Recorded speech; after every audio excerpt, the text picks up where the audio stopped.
जो लोग मांस, मदिरा, शराब, गांजा, भांग, बीड़ी, तंबाकू इत्यादि जो खाने योग्य नहीं है उनको खाते और पीते हैं, वो भोजन मेरे शरीर में पहुंचता है, उसी का खून, मांस, मज्जा, हड्डी, रज, बीज सब कुछ बनता है।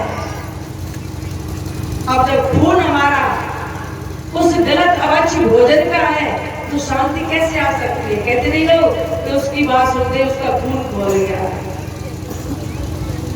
बात सुनी और अवच्छ भोजन किया और हमारी गलत संगत। सिर्फ इन दो चीजों को सुधार लो, अपनी गलत संगत को और अवच्छ भोजन को, आपकी आदत भी सुधर जाएगी और आपका स्वभाव अच्छा हो जाएगा। अब सवाल उठता है कि दुख आता कहां से? दुख मेरे स्वभाव से तो आता है। जैसे वाणी, कबीर साहब ने कहा है कि वाणी का सर संभाल लो बस हो गया भजन, आदत बुरी संभाल लो बस हो गया भजन, मन की तरंग मार लो बस हो गया भजन। वाणी का सर, घर परिवार में सबसे ज्यादा लड़ाई झगड़े इस वाणी के कारण होते हैं। रहमन जिब्या बाबरी कह गई स्वर्ग पाताल, आप पहुंच गई भीतरे, जूता खात कपाल। खुद तो बात करके अंदर गले में पहुंच जाती है और इस शरीर पे जूते पड़ने लगते हैं।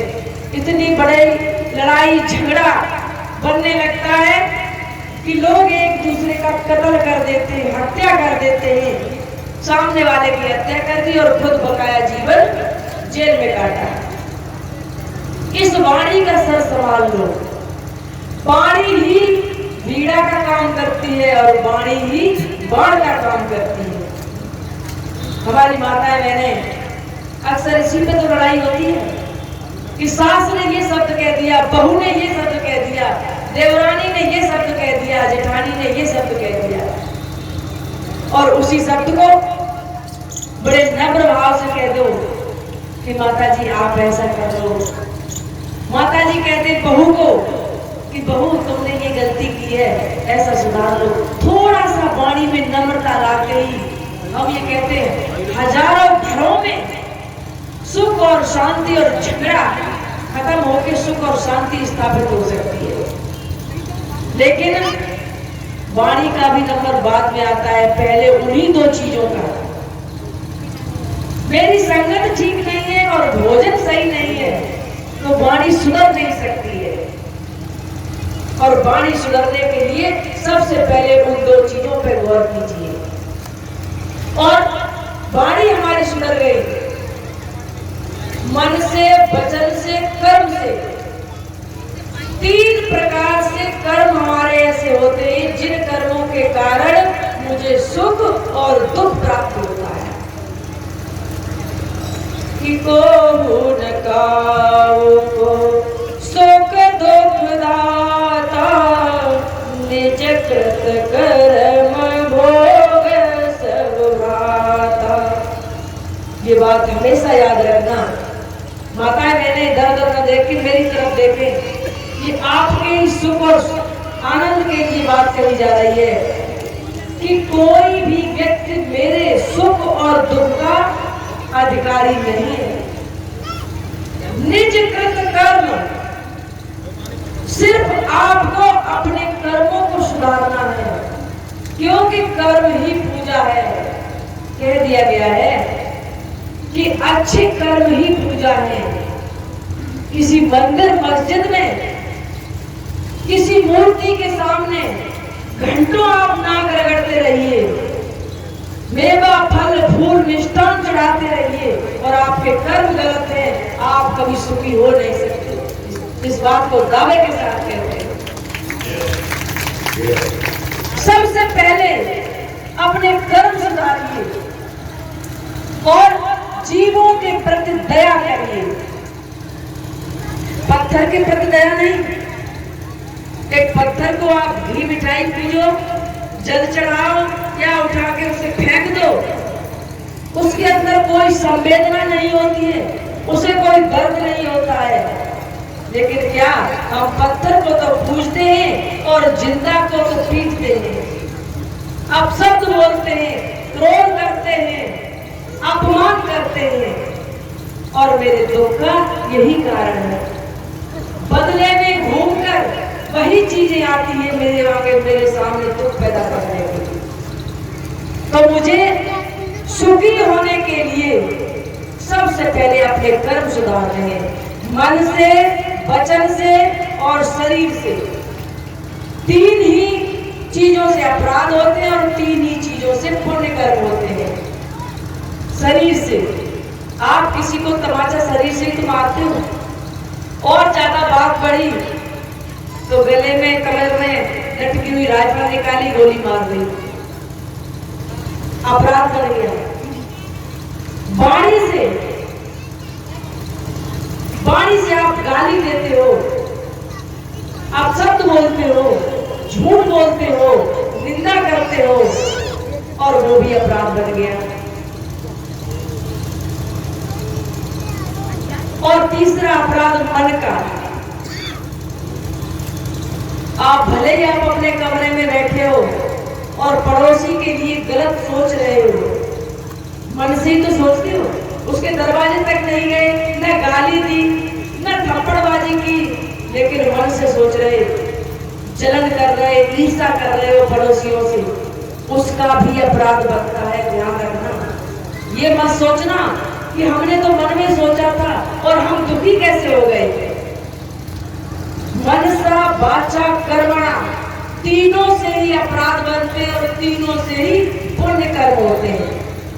जैसे शरीर से ही हम पुण्य कर्म करते हैं, क्या? सेवा के द्वारा। हाथ पैरों से अपने सबसे पहले सेवा करिए बुजुर्गों की। आपके घर में माता पिता हैं, दादी बाबा हैं, बड़े भाई बहन हैं, जो भी संबंधी हैं, जिनको सेवा की जरूरत है उनको सेवा कीजिए।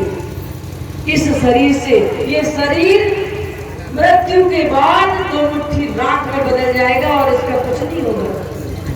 तो जीते जी इस शरीर से सेवा कर लो ताकि ये पुण्य कर्म आपके साथ जाए। और वाणी से दूसरों को सुख पहुंचाइए, जितना हो सके नम्र वाणी बोलिए। बड़े बुजुर्ग जब किसी से अच्छा कार्य देखते हैं तो क्या करते हैं? उसके सर पे हाथ फेर के उसकी शाबाशी देते थे। कहते नहीं, किसी को यदि तारीफ कर दो, उसको धन्यवाद दे दो, तो वो इतना प्रसन्न हो जाता है मानो आपने एक बोतल फूल उसको चढ़वा दिया हो, इतना खुश हो जाता है। और सामने वाले व्यक्ति के खुश होते ही आपको पुण्य कर्म आपके हिस्से में चला गया, आपको सुख और शांति अपने आप मिलेगी। ये दुख दूर करने के उपाय बता रहे हैं, इनमें से कोई न कोई उपाय तो आप जरूर याद कर लेना और अपने जीवन में उतार लेना। आज से ठीक है।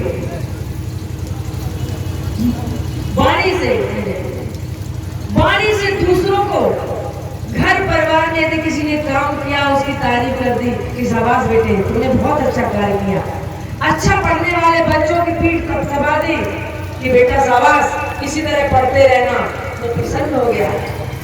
घर में कोई सदस्य काम कर रहा है या आपकी किसी ने मदद कर दी, उसको हाथ जोड़ के धन्यवाद कह दो, वो खुश हो गया।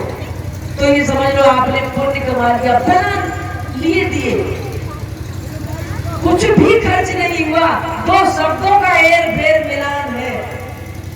वही गाली दे दो, वही आ से अंत तक उन्हीं अक्षरों में गाली बनती है और उन्हीं अक्षरों में तारीफ, अभिवादन या धन्यवाद बनता है। सिर्फ उनका मिलान करना है, और मिलान करना हमारे मंच में बैठे हुए संत पुरुष यही तो बताते हैं कि उन कैसे शब्दों का मिलान कहाँ करना है। इतना ही सीखने के लिए आप लोग यहाँ बैठे हुए हो, और वो भी सीख के नहीं गए, बात है कि श्रोता तो घर में नहीं, वक्ता बदे सुबाद, श्रोता वक्ता एक घर तब कथनी का स्वाद। अब तीसरा पुण्य कर्म है मन से। सच तो ये है कि मन की भी सेवा पूरी सेवा लगती है। आपका चेहरा बता देता है कि आप किसी के प्रति घृणा पाले हुए हो या किसी के प्रति सद्भावना रखे हुए हो। यहाँ पिलाते हुए पानी दो लड़के हैं, पीछे खड़े हुए कुछ लड़के ये सोचे कि ये कार्य हम भी तो कर सकते थे, चलो कोई बात नहीं, दूसरा भाई कर रहा है, लेकिन फिर कभी एक मौका मिला तो ये सेवा कार्य पानी पिलाने का, किसी को बैठाने का, किसी को रास्ता बताने का हम भी करेंगे। उसने ये मन में सेवा का भाव रखा, समझ लो उसने अपने अंदर सद्भावना और पुण्य का फल प्राप्त कर लिया। मन से भी की हुई सेवा या अपराध बराबर फलदायी होता है। मन का ही सब खेल है। तो मनसा वाचा कर्मणा, इन तीन से ही अपराध होते हैं और इन तीन से ही पुण्य कर्म होते हैं, और इन्हीं से किए हुए कर्म मेरे सामने आते हैं। घूम फिर के आप ये भी कह सकते हो कि हम इतने दुखी हैं और मैंने इस जन्म में कोई कार्य नहीं किया। तो इस बात को भी मानना पड़ेगा कि पुनर्जन्म होता है, और यदि आपने इस जन्म में कोई पाप कर्म नहीं किया तो कोई न कोई पिछले जन्म का पाप कर्म आ गया, और पिछले जन्म भी आपके ही किए हुए कर्म हैं। इस चीज को विस्तार से कल भी बताएंगे आप लोगों की सेवा में, कल भी हम उपस्थित रहेंगे। इस यहीं से अपनी बात को और आगे विस्तार से बताकर आप लोगों को समझाएंगे। हम अपनी वाणी को इन्हीं शब्दों के साथ प्रारंभ करते हैं। बोलिए श्री सद्गुरुदेव